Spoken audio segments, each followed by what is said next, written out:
오늘 보실 하나님의 말씀은 사무엘상 16장 14절부터 23절까지 말씀입니다.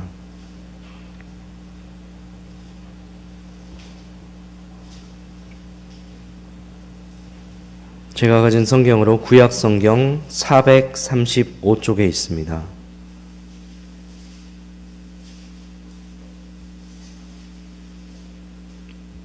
사무엘상 16장 14절부터 23절까지 말씀 찾으셨으면 한 절씩 교독하도록 하시겠습니다. 여호와의 영이 사울에게서 떠나고 여호와께서 부리시는 악령이 그를 번뇌하게 한지라.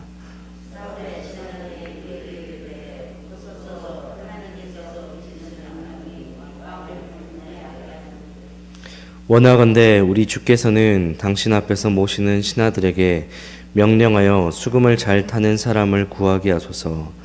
하나님께서 부리시는 악령이 왕에게 이를 때 그가 손으로 타면 왕이 나으시리이다 하는지라.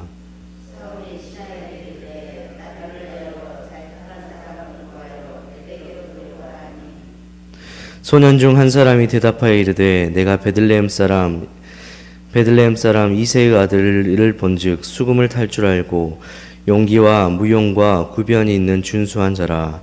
여호와께서 그와 함께 계시도이다 하더라.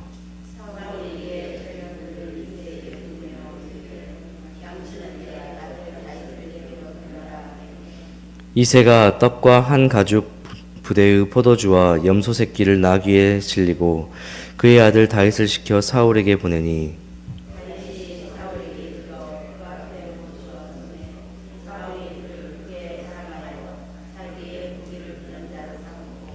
또 사울이 이새에게 사람을 보내어 이르되 원하건대 다윗을 내 앞에 모셔 서게 하라. 그가 내게 은총을 얻었느니라 하니라.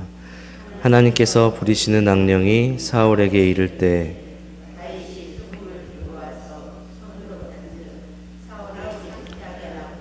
악령이 그에게서 떠나더라. 아멘. 오늘도 이 새벽에 오신 여러분들을 진심으로 사랑하고 축복합니다. 최근에 제가 보았던 영상 중에서 이런 영상이 있었습니다. 운영을 하다가 폐교된 대학교의 그 실체들에 대해서 좀 이렇게 탐방하는 영상을 좀 제가 우연찮게 보게 되었습니다.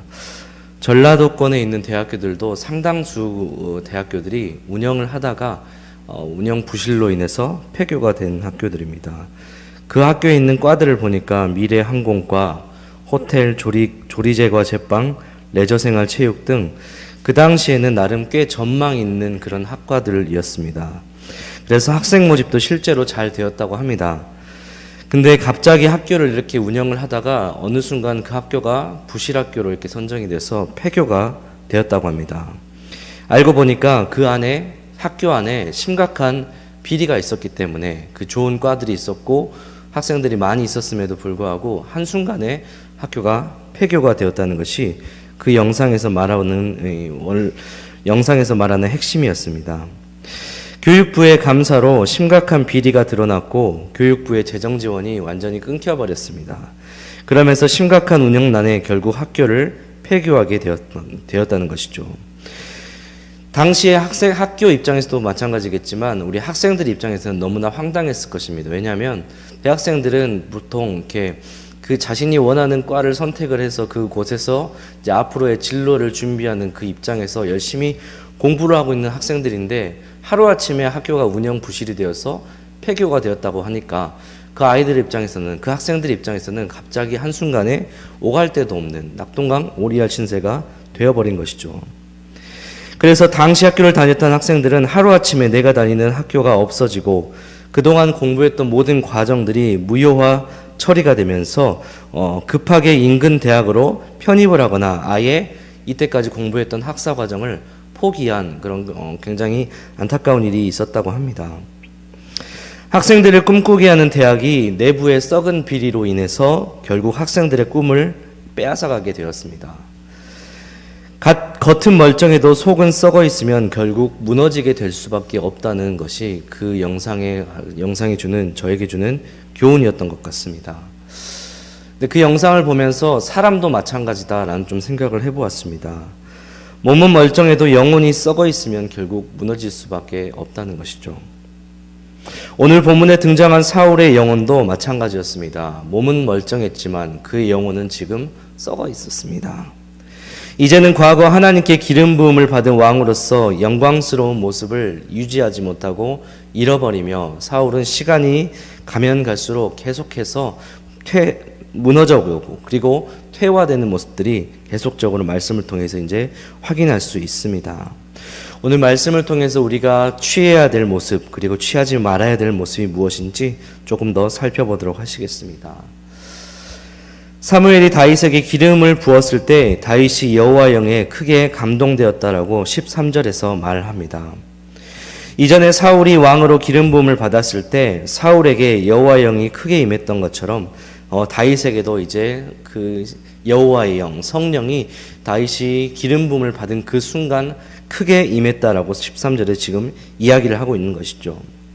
동시에 다윗이 그 성령의 충만함을 받았을 때 원래 처음에 하나님의 왕으로 기름 부음을 받아서 성령이 임했던 이 사울, 라마라는 그 지역에서 성령이 임하여서 하나님의 그 영에 충만했던 그 사울에게 있었던 그 성령이 다윗에게로 옮겨가자 이 다윗에게로 옮겨가자 사울에게 있었던 그 성령이 떠나갔다라고 14절에 말합니다.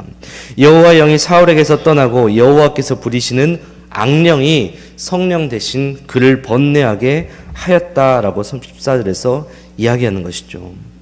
성령이 임했다가 떠났다는 표현은 어떻게 보면은 지금 우리가 살고 있는 우리 예수님 이후의 신약 시대를 살고 있는 저와 여러분의 그 개념에서는 굉장히 이해가 안 될 수도 있습니다. 왜냐하면은 우리가 예수님을 믿고 영접하는 그 순간부터 성령께서는 우리 안에 내주하셔서 우리가 하나님 나라에 들어갈 때까지는 끝까지 성령께서 우리를 붙잡아 주시는데 어떻게 성령이 갑자기 왔다가 또 떠날 수가 있는가라는 의문점이 들 수도 있을 것입니다.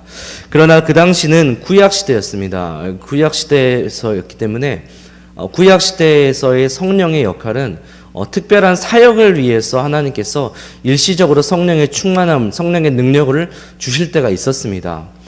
그리고 사울뿐만 아니라 사울 이전에 삼손 또한 성령의 충만함을 받았습니다. 그러나 이 사울이 불순종하고 번제함으로 인해서 이 삼손에게 있었던 그 성령이 떠나갔던 것을 우리는 사사기 말씀을 통해서 확인할 수 있었던 것이죠. 그렇기 때문에 이 사울에게 있었던 그 성령이 떠나갔다. 그래서 그 안에 악령이 들어갔다는 것은 구약 시대에서는 사실적으로 가능한 이야기였습니다. 그 당시에 성령의 역할이 아주 특수한 역할, 어떤 특별한 사역을 위해서 특별한 사람에게 특정적으로 이렇게 갑자기 일시적으로 들어왔다가 이렇게 왔다 갔다 하는 그런 역할이었기 때문에 이 구약시대에 사울에게 있었던 그 성령이 떠나갔다는 것은 당시에는 또 구약 성경에서는 이해할 수 있는 관점인 것 같습니다. 그래서 어쨌든 이 사울에게 있었던 성령이 완전히 그들 가운데 사울에게 있어서 떠나갔습니다. 왜? 사울이 불순종했기 때문이죠. 사울이 하나님의 뜻에 맞는 삶을 살지 않았기 때문에 하나님께서 사울을 향한 계획이 분명히 있었음에도 불구하고 이 사울이 하나님의 뜻과 자꾸 다른 길로 멀어지려고 하니까 그 하나님의 계획을 이루시기 위해서 하나님께서 사울에게 주셨던 그 성령을 이제는 거두어 가신 것입니다. 그런 관점에서 조금 더 이해를 하시면 좋을 것 같습니다. 어쨌든 이 사울에게 있었던 성령이 완전히 그에게서 떠나갔습니다. 그리고 마찬가지로 신약시대를 살고 있는 저와 여러분에게 이 성령은 앞서 말씀드린 것처럼 우리 안에 계신 성령은 우리가 하나님 나라에 들어갈 때까지 끊임없이 영원토록 우리 가운데 내주해 계십니다. 그 성령의 역할은 무엇입니까? 보혜사의 역할을 하시는 거죠. 우리가 하나님의 백성으로서 하나님의 사람으로서 우리가 하나님의 그 맡겨진 그 일들을 감당할 때 그리고 끝까지 믿음으로 이 하나님의 경륜 아래 살아갈 때 성령께서는 끊임없이 우리를 도와주는 역할을 해주십니다. 그렇기 때문에 이 말씀 보시면서 성령이 떠나가면 어떡하지라는 걱정 절대 안 하셔도 되겠습니다. 성령님은 우리와 늘 함께 하시고 우리를 인도하시고 우리를 지키시고 보호하시는 분이십니다. 다윗에게는 이 여호와의 영 성령이 이제 임하였습니다. 사울에게는 대신 악령이 임했던 것입니다. 두 사람의 영혼의 상태가 완전히 달라졌습니다. 그리고 그 두 사람의 영혼의 상태에 따라서 그 두 사람의 삶의 열매도 완전히 달라지는 것을 오늘 말씀을 통해 확인할 수 있습니다. 다윗에게는 여호와의 영이 임했고 사울에게는 악령이 임했습니다. 이 사울의 가운데 악령이 임했기 때문에 사울에게는 번뇌가 가득했다라고 14절에 이야기를 합니다. 여기서 말한 번뇌라는 뜻은 뭐냐면은 갑자기 엄습해오다, 그리고 두렵게 하다라는 뜻이 있습니다. 그러니까 사울이 무방비 상태로 가만히 있을 때 이 번뇌하게 했다는 것은 갑자기 이 사울이 무방비 상태에 있는 가운데에서 갑자기 기습 공격하는 것처럼 그 악령이 사울에게 확 들어왔다는 것을 말하고 있습니다. 어떤 분들은 또 이 사울이 들었던 이 악령에 대해서 사울의 정신적인 질병이라고 이야기를 하고 있습니다. 그러나 이제 오늘 우리는 본문 말씀에 그냥 그 말씀에 기록된 대로 이렇게 그 관점에서 말씀을 살펴보겠습니다. 사울 가운데 이 두려움이 갑자기 엄습한 것이죠. 한때는 블레셋에게 두려움을 주는 왕이 바로 사울이었습니다. 그러나 이 사울 가운데 이제는 이 악령이 들어오자 이 다른 나라의 가운데 두려움의 존재 대상이었던 이 사울에게 그 안에 악령이 들어오니까 이제 본인 스스로가 두려움을 경험하기 시작했습니다. 두려움에 고통스러워하는 사울의 모습을 오늘 우리는 말씀을 통해 확인할 수 있는 것이죠. 악령이 들어오니까 두려움의 대상이었던 이 사울이 오히려 두려움을 지금 경험하고 있는 것입니다. 사울이 이렇게 두려워하는 이유는 무엇입니까? 악령, 즉 사탄의 지배를 받고 있었기 때문입니다. 사탄의 속성은 무엇입니까? 생명이 아니라 죽음입니다. 그리고 빛이 아니라 어둠이라는 것이죠.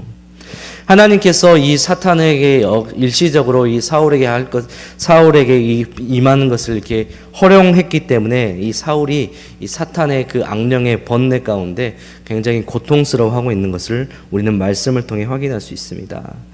그렇기 때문에 사탄의 지배를 받고 있는 이 사울의 삶 속에서 나타나는 그 삶의 열매는 생명을 찾아볼 수가 없습니다. 그리고 죽음의 그림자가 이 사울에게 드리워진 것입니다. 이후에 사울의 모습들을 여러분들은 너무나 잘 아실 겁니다. 사울은 살리는 쪽에 있지 않았습니다. 늘 죽이는 쪽에 있었습니다. 어떤 사람을 죽이는 쪽에? 다윗을 죽이는 쪽에 있었던 것이죠. 그 안에 분노와 시기와 질투와 미움이 확 들어오니까 이 다윗을 죽이는데 이 사울은 마지막 남은 인생을 끊임없이 계속해서 할애하고 모든 시간과 힘과 모든 것을 다 투자하면서까지 다윗 한 사람을 죽이는 것에 사울은 모든 것을 다 쏟아붓습니다. 왜? 그 안에 악령이 가득했기 때문이죠. 그 안에 성령이 아니라 악령이 가득했기 때문에, 생명이 아니라 죽음의 그림자가 가득 차 있었기 때문에 사울은 그 남은 인생의 삶의 열매가 생명이 아니라 살리는 쪽이 아니라 죽이는 쪽에 있었던 것입니다. 마찬가지로 성령께서는 우리 가운데 함께 하시는데 우리가 그 성령님의 동행하심으로 말미암아 살리는 삶을 살아야 됩니다. 늘 살리는 쪽에 있어야 되고 늘 생명과 가까운 쪽에 있어야 되는 것이 우리의 모습이라는 것이죠. 그러나 사울은 결코 그렇게 하지 못했습니다. 그렇기 때문에 우리는 우리 영혼 안에 이 악령이 아닌 성령으로 충만하게 해야 합니다. 우리 안에 계신 성령께서는 결코 우리를 떠나시지 않으십니다. 그럼에도 불구하고 우리는 늘 죄 가운데 노출되어 있는 삶을 살 수밖에 없습니다. 그렇기 때문에 이 성령의 충만함을 받는다는 것은 결국 성령의 충만함 속에서 우리가 끊임없이 살아가는 동안에 얼마나 이 죄의 노출 가운데서 이 죄의 길을 선택하느냐, 아니면 성령께서 인도하시는 그 길을 선택하느냐, 그 싸움 속에서 끊임없이 우리는 살아가야 한다는 것입니다. 물론 우리가 이 죄의 길을 갈고 이렇게 죄를 지을 때마다 성령께서는 우리를 붙잡아 주셔서 강권해 주셔서 가르쳐 주셔서 하나님의 생명의 길로 우리를 인도하실 것입니다. 그러나 그럼에도 불구하고 하나님께서는 늘 우리 가운데 말씀하시기를 이 길을 가지 말라라고 말씀하신다는 것이죠. 우리 가운데 자유의지를 하나님께서 허락하셨기 때문에 우리가 가진 이 자유의지를 가지고 하나님께서 기뻐하시는 쪽으로 자꾸 나아가야지, 이 죽이는 쪽, 죄의 길로 가면은 우리의 인생은 결국 할애하는 인생, 결국 뺑 도는 인생으로 살 수밖에 없는 것이죠. 하나님께 더욱더 많은 영광을 돌리고 하나님께 쓰임받는 삶이 아니라 끊임없이 그냥 또 습관적으로 죄짓고 회개하고 죄짓고 회개하고 계속적으로 겉도는 인생을 살 수밖에 없다는 것입니다. 오늘 이 말씀들을 다시 한번 기억해 보시면서 이 사울에게 있었던 그 악령에 사로잡힌 사울의 삶의 연례는 죽이는 쪽으로 달려가고 있었다는 것을 다시 한번 기억하면서 우리 안에 성령님께서 계시는 그 성령님과 동행하며 우리는 이 죽이는 쪽, 죄의 길이 아니라 날마다 빛 가운데로 하나님께서 우리 가운데 가르쳐 주신 생명의 길, 살리는 길로 나아가는 저와 여러분이 되기를 주님 이름으로 축복하고 부탁드립니다. 그렇다면 성령의 임재 안에 살았던 다윗에게 발견되는 삶의 열매는 무엇입니까? 우리 함께 다시 한번 16절 말씀을 같이 한번 읽어보도록 하시겠습니다. 16절입니다. 원하건대 우리 주께서는 당신 앞에서 모시는 신하들에게 명령하여 수금을 잘 타는 사람을 구하게 하소서. 하나님께서 부리시는 악령이 왕에게 이를 때 그가 손으로 타면 왕이 나으시리이다 하는지라. 아멘. 이 악령이 심하게 들어서 이 번뇌하고 괴롭고 고통을 받고 있는 이 사울을 향해서 사울의 모습을 보고 이 사울의 신하 중 한 사람이 그 중에서 이제 다윗 수금을 잘 타는 사람을 구해야 됩니다라고 말하면서 이 수금을 잘 타는 사람을 한 명 이렇게 섭외를 하려고 하는데 그 사람이 바로 18절에 이 신하를 통해서 다윗이라는 사람이 드러나게 됩니다. 18절에 보니까 소년 중 한 사람이 대답하여 이르되 내가 베들레헴 사람 이새의 아들을 본즉 수금을 탈 줄 알고 용기와 무용과 구변이 준수한 자라 여호와께서 그와 함께 계시더이다 하더라 라고 말하며 이 사울의 신복을 통해서 이 다윗 성령의 충만함을 경험한 성령의 충만함이 가득한 이 다윗이 이제 등장하게 됩니다. 다윗은 성령의 충만함을 받았기 때문에 그 이후로부터 그의 삶의 모습은 자꾸자꾸 드러나는 삶, 영향력을 끼치는 삶, 하나님께서 이 다윗을 사용하는 삶으로 바뀌어져 가는 것이죠. 이 한낱 어린아이, 그 어린아이가 수금을 타면 얼마나 잘 타겠습니까? 얼마나 아름답게 타겠습니까? 그 가운데 성령님께서 함께 계시기 때문에 이 어린아이가 수금을 타는 것이 너무나 다른 사람들에게 아름답게 들리고 그것이 소문이 나지 않았겠습니까? 결국 그 소문을 들었던 그 신하를 통하여서 이 악령 들린 사울에게까지 다윗이 지금 인도함을 받게 되는 것입니다. 또 다윗이 성령의 임재 안에 살았던 다윗에게 발견되는 삶의 열매는 무엇이냐? 23절 말씀 보겠습니다. 함께 23절 말씀 읽어보도록 하시겠습니다. 하나님께서 부리시는 악령이 사울에게 이를 때 다윗이 수금을 들고 와서 손으로 탄즉 사울이 상쾌하여 낫고 악령이 그에게서 떠나더라. 아멘. 단순히 소문만 무성한 사람이 아니라 실제로 다윗은 수금을 너무나 아름답게 잘 탔고 그리고 그 수금을 탈 때 그 안에 성령님의 역사가 있었기 때문에 이 악령 들린 이 사울의 고통과 괴로움이 이 다윗의 수금 소리를 들었을 때 완전히 떠나갔다라고 말합니다. 성령의 임재 안에서 살았던 삶의 열매의 모습은 바로 어떤 삶입니까? 바로 영향력을 끼치는 삶, 영향력을 드러내는 삶입니다. 그리고 또 두 번째로 또 그 가운데에서 하나님의 능력과 하나님의 일하심을 나타내는 삶을 살았던 것입니다. 다윗은 아직 어립니다. 아직 왕이 되지도 않았습니다. 그러나 시작부터 매우 비범합니다. 남다릅니다. 왜? 그 안에 성령의 충만함이 가득했기 때문이죠. 성령님께 붙잡힌 다윗의 삶의 열매 시작부터 다윗은 너무나 달랐던 삶을 살았습니다. 죽이는 쪽이 아니라 살리는 쪽에 있었던 것입니다. 다윗을 통해서 하나님의 은혜가 지금 사울에게로 흘러갔습니다. 다윗을 통해서 이 하나님의 역사하심이 사울과 사울에 있는 모든 사람들 가운데 드러나고 나타나게 된 것입니다. 하나님의 은혜가 있는 곳에는 악은 자연스럽게 떠나가고 악은 자연스럽게 존재하지 않는 것이죠. 악과 하나님의 임재하심과 악은 항상 공존할 수가 없습니다. 다윗 한 사람이 있었기 때문에 성령의 충만함을 받은 다윗 한 사람 때문에 이 사울에게 있었던 악이 떠나갔습니다. 마찬가지로 성령의 충만함을 받은 저와 여러분의 삶의 모습을 통해 그 삶 가운데 악은 절대 공존할 수 없게 하는 것이 우리의 삶의 목적이 되어야 될 줄로 믿습니다. 결국 사울에게 있는 악령이 떠나가게 된 것이죠. 상쾌하여 이 사울이 낫게 되었다라고 말합니다. 번뇌 대신 평안이 왔다라고 말합니다. 죽음의 그림자가 사라지고 사울에게 생명의 빛이 나타나게 되었다라고 말합니다. 우리도 사울이 아닌 다윗처럼 성령의 충만함을 받아 성령의 지배받는 삶을 살아야 합니다. 성령의 지배를 받는다는 것은 단순히 기적과 능력 있는 삶을 넘어서 하나님의 은혜를 나타내는 삶을 사는 것이 바로 성령의 지배를 받는 삶입니다. 성령 충만은 어떤 에너지, 어떤 파워, 어떤 강력한 은사를 넘어서 성령 충만은 우리의 모습을 통해서 그 안에 하나님의 은혜가 흘러가게 하는 것이 성령 충만의 역할입니다. 성령 충만의 모습이기도 합니다.